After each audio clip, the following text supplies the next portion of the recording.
I'm so excited, you guys. Let's get ready for bed and talk about the aftercare for laser tattoo removal.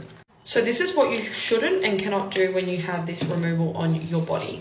You shouldn't be doing any exercise that is strenuous for at least 48 hours because the area can sweat, it can cause it to get itchy, it can also cause the skin on top to become worse and blistery, and what you don't want to do is make the skin interrupted from its healing process. So I highly recommend that you skip the gym for a couple days just so that you don't risk that access to any sweat getting on your skin. One of the biggest do not do's is actually going into a pool or sauna or bath afterwards, because you want to keep your skin dry and also not put it in any bathing sort of water. You don't know what's in the pool. The bath can also have bacteria in it. Again, you want to keep your skin as nice and clean as possible and dry. Now, I asked my laser technician if I could have a shower the same day because my body went into a histamine response and I was freezing cold. I had my entire back done, and to be honest, I think it's really important that you just double check with your laser technician. Again, I'm not an expert, I'm just someone undergoing tattoo laser removal at the moment. Another thing to note is that you need to make sure that you listen to what the technician says, and if you do have a histamine response like I did,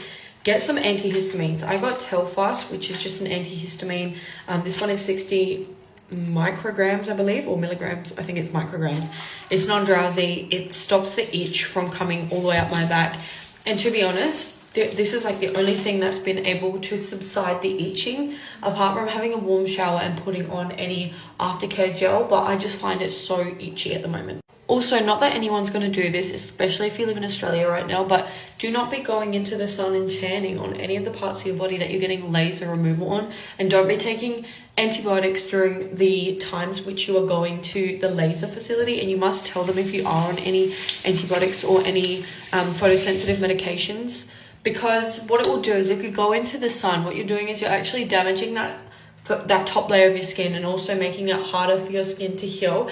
And the laser might actually pick up on the tan on your skin instead of the actual ink, which you're not paying all this money to get it removed just to get your tan removed, you know what I mean? And also the laser can target that pigment and burn you. They've also told me this about fake tan when I go and get laser hair removal as well. But you need to make sure that you listen to the technician and do what they say, and just don't take any medication until you consult with the laser technician regarding the treatment beforehand. So if you are going to be doing the treatment, I recommend that you make sure that your round of antibiotics are done well and truly, like 2 weeks before you go in for your treatment, okay? Super important, but you will get bruises and also swelling. If you are doing a small tattoo, you might not get bruising, but for me, I've had a little bit of bruising, mainly swelling, so it's really important that you listen to what the technician says